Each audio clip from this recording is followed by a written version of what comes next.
Hi guys, now let's see about the exercise number 4 in DBMS lab, joins and set operations.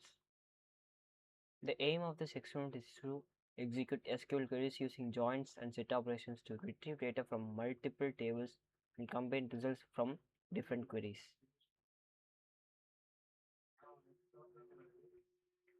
The first query, retrieve the names of users who have registered for the event concert in park. To perform this operation, I use an inner join between the user table and ticket table. Join keyword is used to combine rows from two or more tables based on a related column. The second query, I found the details of events that Sarah Adams has registered for. I join the user table, ticket table, and event table using the join class. The join operation helps to connect multiple tables using their common columns and retrieve the required information.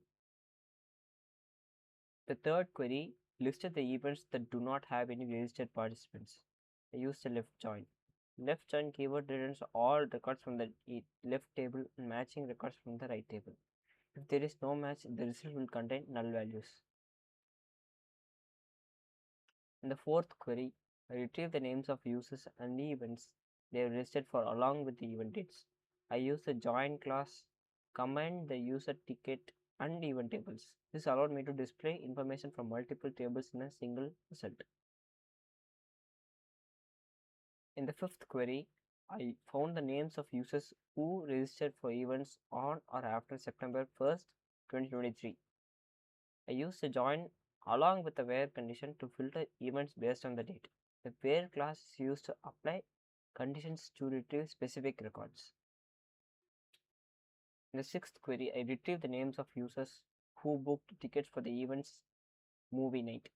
I used join operations between user table and event table. This allowed me to match users with the events they registered for.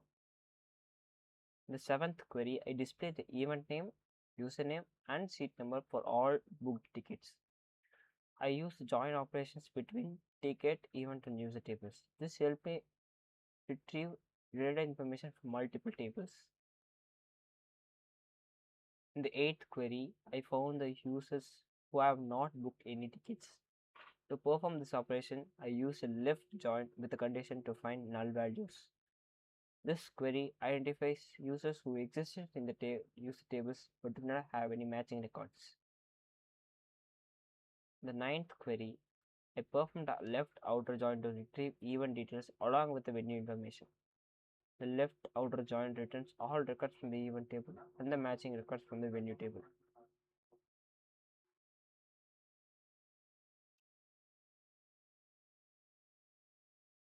The 10th query, I performed a full outer join to retrieve combined event and venue information.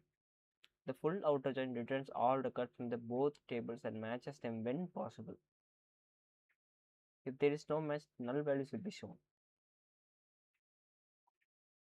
The 11th query, I retrieved unique email addresses from both the user table and event table. I use the union operator. The union operator is used to combine the results of two select queries and remove duplicate records. In the 12th query, I retrieve the unique cities where event are scheduled or venues are located. I again use the union operator to combine the results from two queries. This allowed me to list all unique city names. The 13th query, I display the details of venues where multiple events are conducted. I use the group by class along with the having condition. The group by class groups rows with similar values. The having class is used to filter grouped results. The 14th query, I retrieve the user IDs of users who have registered for events. This query checks for matching records between the user and ticket tables. It returns the users who have actually registered for events. The 15th query, I retrieve the event IDs of events that have not been booked by anyone.